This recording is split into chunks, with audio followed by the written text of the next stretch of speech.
9 minutos? Repita. 8h09, o Jornal da Manhã recebe agora o secretário-chefe do Gabinete Civil, o senhor Raimundo Alves. Na pauta, nós vamos fazer aqui uma análise dos primeiros meses do governo do Estado. Seja muito bem-vindo, secretário. Muito bom dia. Obrigado. Bom dia, Alice. Bom dia, Virgínia. E bom dia a quem nos ouve.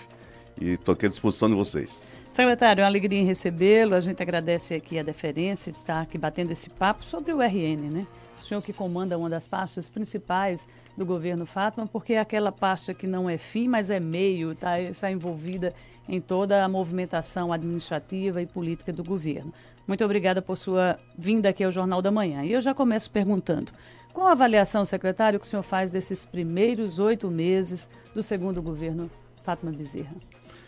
Bom, Virgínia, é evidente que a gente encontrou algumas dificuldades, a gente está encontrando algumas dificuldades. Quando a gente, na primeira gestão, a gente fez todo um planejamento. No final de 2022, a gente tinha todo um planejamento para 2022 e 2023. Até foi em cima disso que foi elaborado a LOA.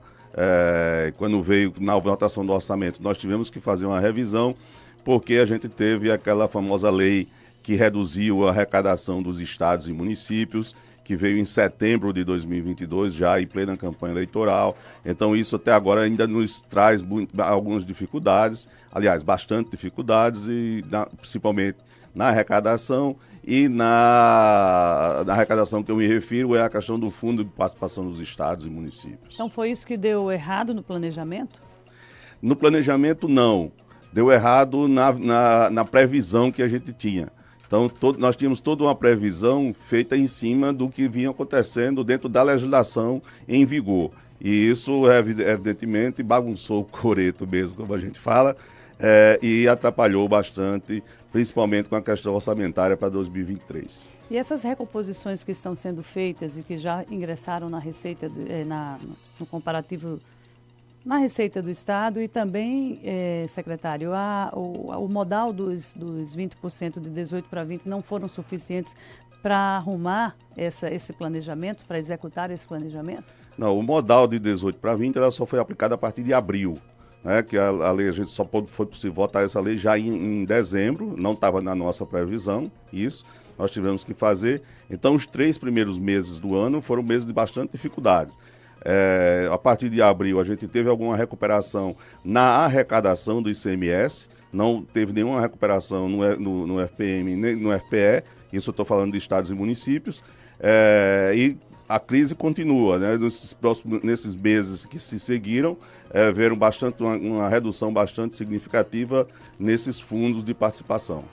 Aí o cenário ficou esse que a gente está assistindo. O senhor é mais otimista ou menos otimista do que o secretário Carlos Eduardo Xavier, que traçou recentemente um cenário de crise financeira para o estado do Rio Grande do Norte para o segundo semestre e para o ano de 24? Não, nós não somos mais ou menos otimistas, né? A gente faz avaliações, a avaliação do governo é uma só. Nós teremos dificuldades, sim, nesse período. Nós estamos buscando receitas extras, inclusive, para a questão do custeio de investimento.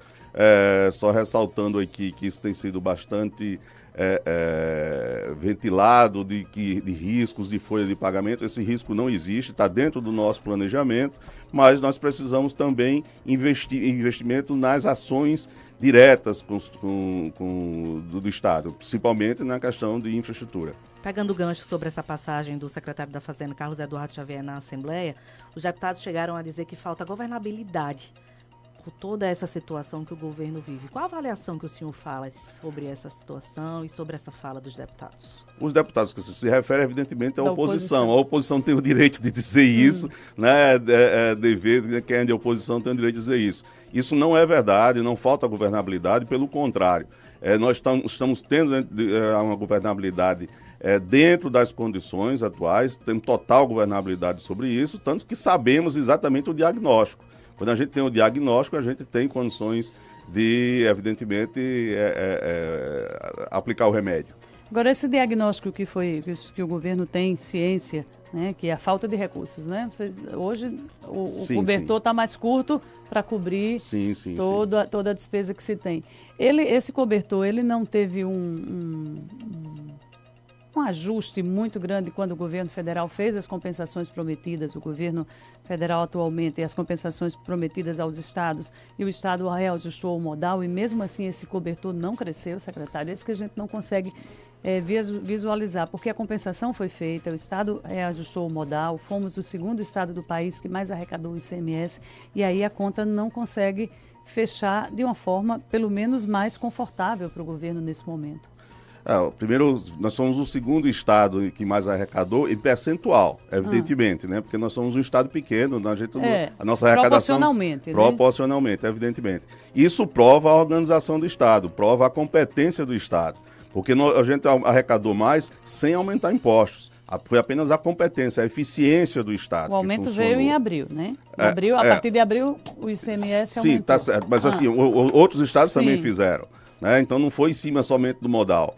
O que aconteceu é o seguinte, nós tivemos um crescimento disso, investimento que a gente fez na área fiscal, né? A competência da equipe da Secretaria de Tributação, que é uma equipe excelente.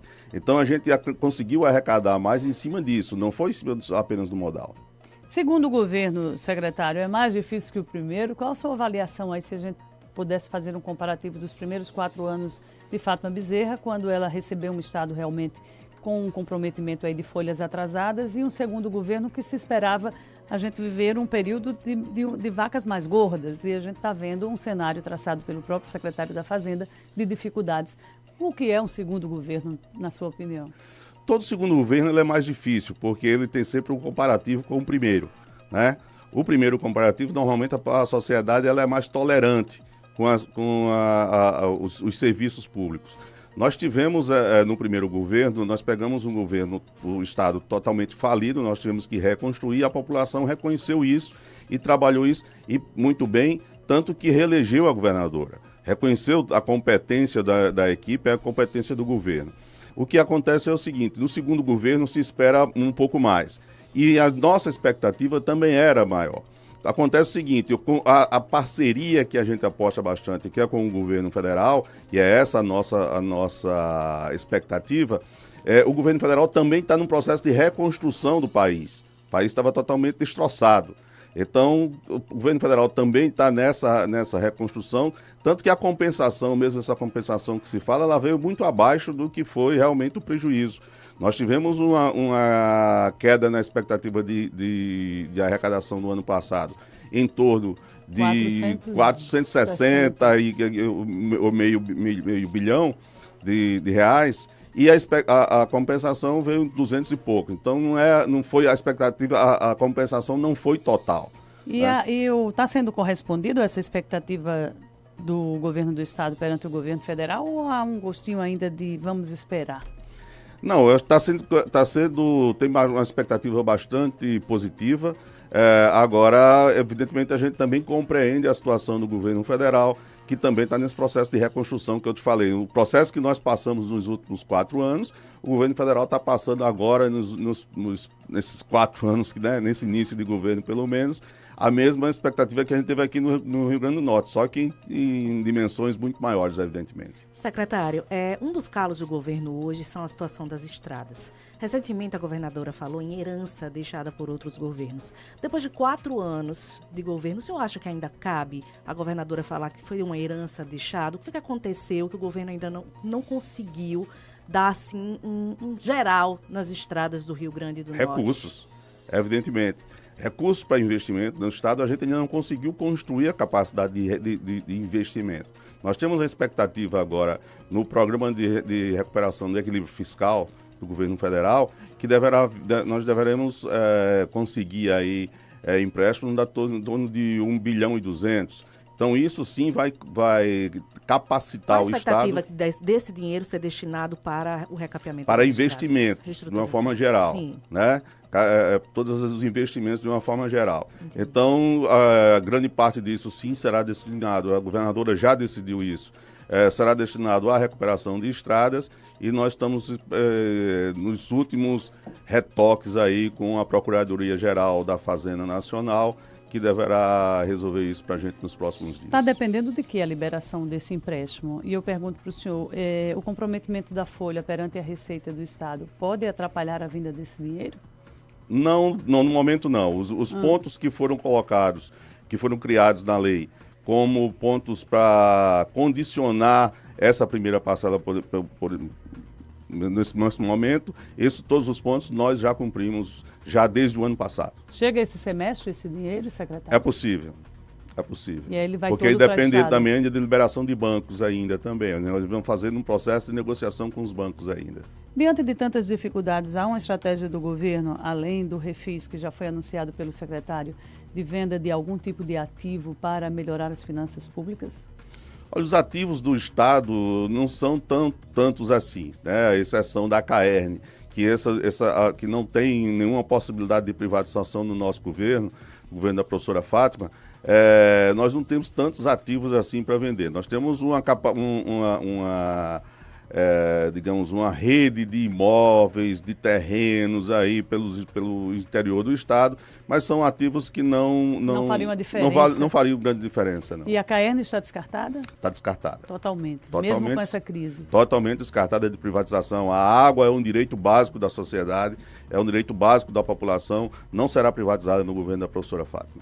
Secretário, com relação aos prefeitos, né, os municípios, a gente vem assistindo aí os municípios fazendo uma cobrança de alguns repasses que recaem sobre a receita deles próprios e que estão ficando retidos no governo do RN. Foi proposto esse parcelamento, mas os prefeitos reclamam também de outros atrasos, como é o caso de repasses da farmácia básica, que ajudam também na ponta, na saúde de quem está nos municípios potiguares. O que é que está havendo com esses recursos que são dos municípios e que não estão sendo repassados para a conta dos gestores?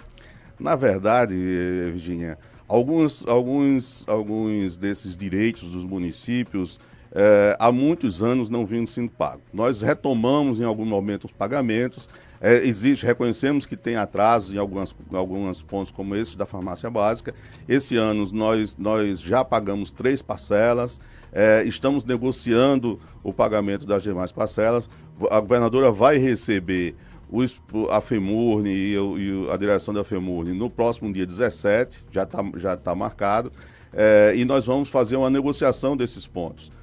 Esses não são valores tão altos assim, dá para o governo pagar isso. O que não dá é para o governo pagar todo o atrasado de 15, 20 anos atrás.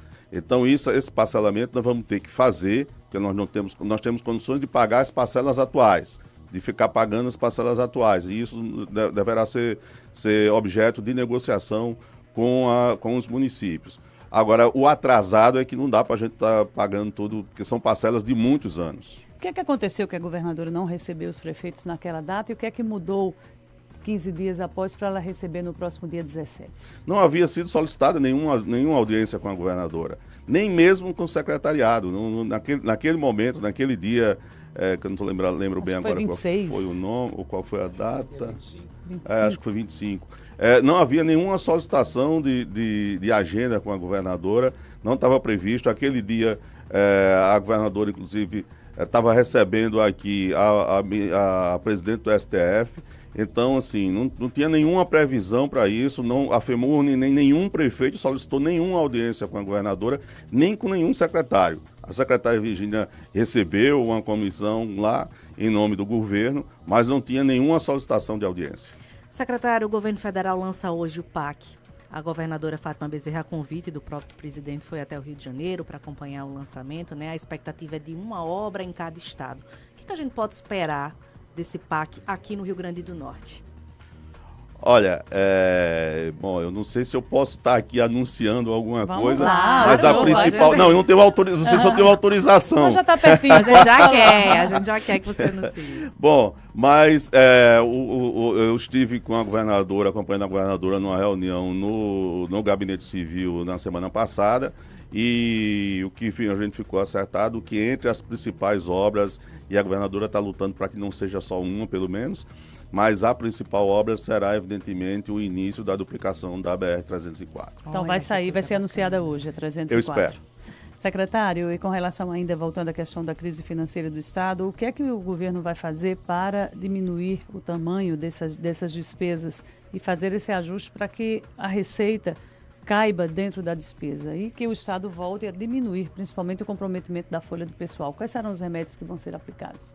Nós estamos agora mesmo num processo de negociação de um TAG com o Tribunal de Contas e com a Justiça, evidentemente, que a gente faz todo um planejamento de como a gente vai fazer essa redução. Não é uma redução de folha, mas é uma qualificação dos serviços públicos de forma a acomodar uma certa redução. Nós temos uma dificuldade bastante grande no serviço público, Virgínia, que é com relação ao envelhecimento dos servidores. Nós temos muitos servidores se aposentando, muitos servidores em processo de aposentadoria, e isso compromete o serviço público. Então, nós estamos com uma negociação com o Ministério, com o Tribunal de Contas do Estado, para que a gente possa fazer concursos. Esses concursos de algumas áreas, elas também vão substituir serviços terceirizados e vão principalmente repor parte desses servidores que estão se aposentando. Mas fazer concurso não é colocar mais servidor, aumentar mais ainda a folha de pagamento? Não, se você levar em consideração que o servidor, quando ele entra em início de carreira. Muitas vezes hoje o custo do Estado está sendo com o servidor terceirizado, com um trabalhador terceirizado, e muitas vezes esse custo é maior que o do servidor, porque o servidor, quando ele começa na carreira, ele começa sempre num patamar menor. Então, isso às vezes não é, essa regra não é totalmente aplicável. Agora, fazer essa transição para que os serviços sejam mantidos vai ser um pouco complicado, né? Qual é essa estratégia? Mesmo com o tribunal autorizando, como é que serão rompidos contratos com terceirizadas e já se abrir um concurso público? Isso será totalmente parcela por parcelas. Não será automático, né? A admissão, o comprometimento que a gente está assumindo com o Tribunal de Contas é que novos servidores vão entrando à medida que a gente vai se comprometendo e cumprindo fases do acordo. Em quantos por cento os terceirizados serão reduzidos, a expectativa? Não temos. Terceirizados Não temos esse percentual ainda. Está no processo de estudo ainda para ser acertado com o Tribunal de Contas. Secretário, eu queria falar de segurança. Na época dos ataques que aconteceram aqui no Rio Grande do Norte, o ministro da Justiça e Segurança, Flávio Dino, anunciou um investimento de 100 milhões para a segurança do Estado. O Tribunal do Norte chegou a anunciar que somente uma porcentagem teria chegado. Como é que está sendo a cobrança do Rio Grande do Norte com relação a esse valor para serem investidos na segurança do Estado diante de uma situação que a gente vive constantemente, né? Insegurança. Segurança sempre é uma pauta muito importante e que a população sempre cobra. Na verdade, esses 100 milhões, dentro desses 100 milhões estão todos os custos que o Ministério da Justiça estava fazendo aqui no Estado naquele momento. Inclusive, o custeio das Forças de Segurança Nacional, que ficou aqui vários meses. Então, todo esse custeio está dentro disso. Aí tem parte disso que é para a melhoria das unidades presidiárias, tem investimentos em veículos, tem investimentos em contratação de pessoal, tem investimento em inteligência. Então, tudo isso está acontecendo parcialmente. Sem ter ideia de quanto já veio desse montante de 100 milhões assegurados pelo ministro em plena crise? Aplicados, efetivamente, a gente já tem mais de 50% já nisso. Mas a metade já foi honrada. Já. Secretário, falar de política, não é? Para aproveitar a sua passagem aqui, para a gente conversar um pouco sobre política. Daqui a pouco. Uma pegadinha. Pois é, não, sem problema. Me diga uma coisa, o PT aqui na cidade do Natal, né, o principal colégio eleitoral do estado, tem como candidata só Natália Bonavides ou existe um outro leque aí de possibilidades?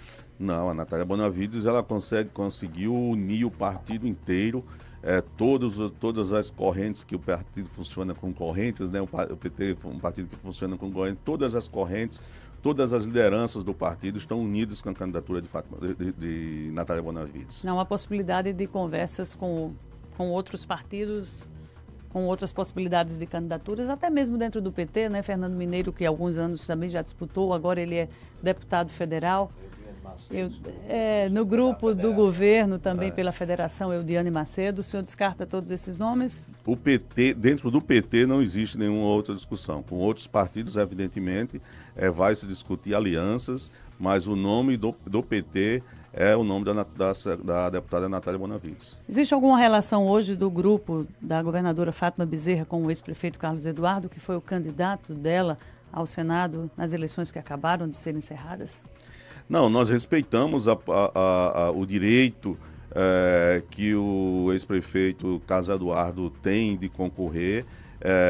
Então, eu acho que seria até desrespeitoso a gente ir procurá-lo para conversar sobre alianças, já que o PT tem candidatura e ele também já se lançou candidato. Então, eu acho que a gente tem que respeitar e continuar. Isso não significou até agora nenhum comprometimento das alianças. O PDT continua com indicações do governo, participando do governo, o PSD, na verdade, né, porque ele agora é do PSD. Então, assim, nós continuamos trabalhando com isso. O PSD continua com o secretário Jaime Calado, um importante secretaria de desenvolvimento, continua nosso aliado. Jaime Calado continua aliado do governo? E como fica o cenário de São Gonçalo do Amarante? Porque lá também tem Heraldo Paiva, que é prefeito, quer a reeleição e hoje se mostra em campos opostos de Jaime Calado, que tem também a mesma pretensão. Qual vai ser a posição do grupo da governadora? Bom, a governadora, evidentemente, ela terá que apoiar o candidato do partido, né? Ela irá apoiar o candidato do partido. Respeitamos também o direito que o Dr. Jaime Calado tem de fazer a disputa, de ser candidato, mas até agora, se ele vier a ser, mas até agora não existe nenhuma comunicação do governo e isso será tratado, evidentemente, no momento certo, no momento que os partidos entenderem adequado. E Jaime Calado? Jaime Calado continua secretário, continua aliado do governo, assim como a senadora Zenaide, são aliados do governo, participam do governo e está tudo caminhando. Como é que o senhor avalia a relação do governo, do segundo governo Fátima, do Fátima II, com a Assembleia Legislativa? A relação está mais fortalecida, secretário? Eu acho que sim, Virgínia. A relação com a Assembleia sempre é uma relação respeitosa de dois poderes, né? Mas nesse segundo governo nós estamos tendo, com essa nova bancada eleita, nós estamos tendo até mais facilidade de diálogo do que no primeiro governo. Isso poderia caminhar para uma chapa aí de uma possível pré-candidatura de Fátima Bezerra, tendo como companheiro de chapa aí para a disputa do Senado do próprio presidente da Casa, Ezequiel Ferreira? A governadora tem afirmado para todo mundo, não discute 2026 antes de 2026. Aliás, nós ainda temos 2024 pela frente. Então, nada disso está sendo tratado, o governo não vai tratar, a governadora não vai tratar desse assunto antes de 2026. Por falar em Assembleia, eu queria fazer uma pergunta para o senhor. Há possibilidade do governo manter o modal de 20% a partir do ano que vem, com algum projeto, diante dessas dificuldades, com algum projeto que peça essa prorrogação para 2024? Isso ainda não foi discutido dentro do governo. Nós temos notícia que hoje os únicos estados que não estão aplicando um modal de 20% é o estado de Pernambuco e da Paraíba ainda. Os Ceará dois também, né? Não, eu acho que o Ceará já é 20%. Paraíba e Pernambuco são os dois únicos que não estavam praticando ainda. Mas nós temos notícia de que Pernambuco já encaminhou, a governadora Raquel já anunciou que está encaminhando para a Assembleia o modal de 20% e a Paraíba também está estudando isso. Aqui no estado nós ainda não estudamos essa situação. Se esses dois estados passarem para 20%, o Rio Grande do Norte pode permanecer, porque a lei atual prevê que a partir de 24% o modal volte para 18%. Nós teremos que fazer uma discussão disso ainda. Não está dentro do nosso radar, não está definido isso, a governadora ainda não definiu essa situação. Secretário, eu não posso deixar de encerrar essa entrevista sem perguntar ao senhor sobre a situação da saúde, né? Nós temos noticiado aqui constantemente a situação do Valfredo Gugel. O Ministério Público entrou também no jogo com medidas mais duras para tentar esvaziar os corredores do Valfredo Gugel. Há um plano do governo de construção de um novo hospital, de uma saída para essa situação da saúde do Rio Grande do Norte, em especial do Valfredo Gugel? Tá. Você perguntou do plano da construção de um novo hospital, eu vou colocar. O governo tem sim um plano da construção de um novo hospital de traumas, né, que isso possa atender parte dessa demanda do Valfredo, ou até uma transferência desses atendimentos de urgências do Valfredo, porque grande parte dos atendimentos do Valfredo é exatamente essa área de traumas, né? Então o governo tem um projeto de construção do hospital de trauma e nós também estamos negociando, aí quando eu falei para você que a gente está negociando a inclusão de um outro ponto no PAC, a governadora tem insistido isso com o governo. Vai dar uma nova novidade. Outra novidade. Eu estou gostando, viu, secretário? Que é a construção do hospital de traumas. Isso está sendo negociado também com o governo federal. O senhor confirma a ampliação de mais um centro cirúrgico por Valfredo Gurgel? Eu não tenho essa notícia. Eu peço desculpas a vocês, eu preciso me atualizar dessas informações. Eu sei que o Valfredo Gurgel, nós tivemos recentemente uma ampliação do número de leitos, em um novo andar do Valfredo Gurgel, mas de mais um centro cirúrgico eu não tenho essa notícia, mas eu fico lhe devendo e lhe repasso. Secretário, o chat aqui, sempre que a gente coloca esses assuntos, os ouvintes se manifestam.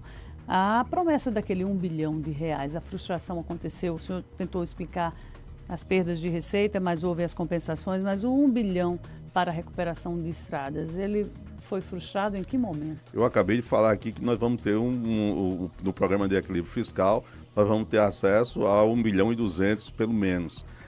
Essa será uma aplicação, não tem essa frustração. Mas com relação a essa questão de 1 bilhão, eu gosto sempre de ressaltar para as pessoas que a gente falou de 4 anos. Então nós estamos nos primeiros 6 meses, 7 meses de governo. Quando a gente se referia a 1 bilhão, a gente estava comparando, inclusive, a capacidade que o Estado teve de pagar 1 bilhão de dívida somente de servidores, quando na verdade a dívida era muito maior que isso. Hoje nós tínhamos uma dívida, recebemos o Estado com uma dívida de 2.600 e hoje nossa dívida está em torno aí de 10% desses valores. Então, a capacidade de gestão do governo foi que permitiu isso e nos permite ainda reafirmar que nós teremos recursos para a recuperação dessas estradas e recuperar a capacidade de investimento do Estado. Piso da enfermagem, o governo está repassando recursos para os estados honrarem a partir deste mês, né, em parcelamento. Vai ter algum tipo de impacto o piso da enfermagem, mesmo com esses repasses do governo federal para a folha do governo? Não, porque será totalmente de recursos federais. Então, tanto estados como municípios, conforme decisão do STF, irão repassar para a categoria dos enfermeiros os recursos que a União repassar. Não vai impactar nessas dificuldades que o Estado dificuldades não terão nenhuma alteração. Pelo menos isso, né, secretário? Não. Sempre sobram os pisos, sempre sobram para os estados. Sempre sobra para estados e municípios, é verdade. Secretário, se preparando para ser candidato nas eleições de 26? Eu? Não. Tem uns passarinhos lá pela Assembleia. Nunca, jamais. Tem uns passarinhos pela Assembleia. Eu nasci eu gosto da política, eu gosto de fazer os bastidores, eu gosto de ser assessor. Pois é. Não nasci para ser o holofote, não. E nasceu para ser conselheiro do Tribunal de Contas? Porque também os passarinhos falam disso. Comigo ninguém nunca fez essa discussão, não, Virginia.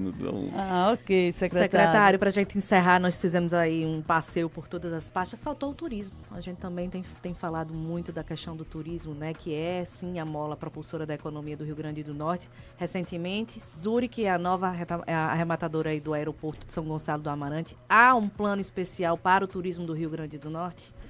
Nós temos feito bastante investimentos nessa área, na área de divulgação, principalmente.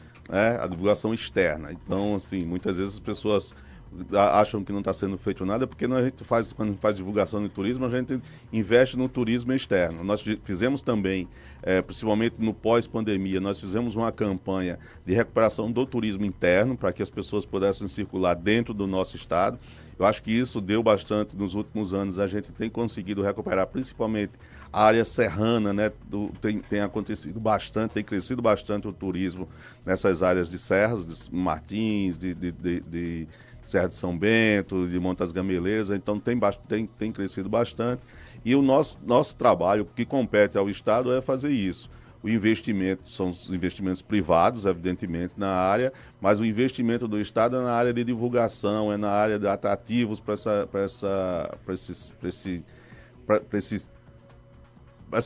essas pessoas que querem conhecer, né, nosso Estado. Pois é, a divulgação lá fora, não é? Secretário, é o que mais a gente precisa. Eu prometo que agora é a última.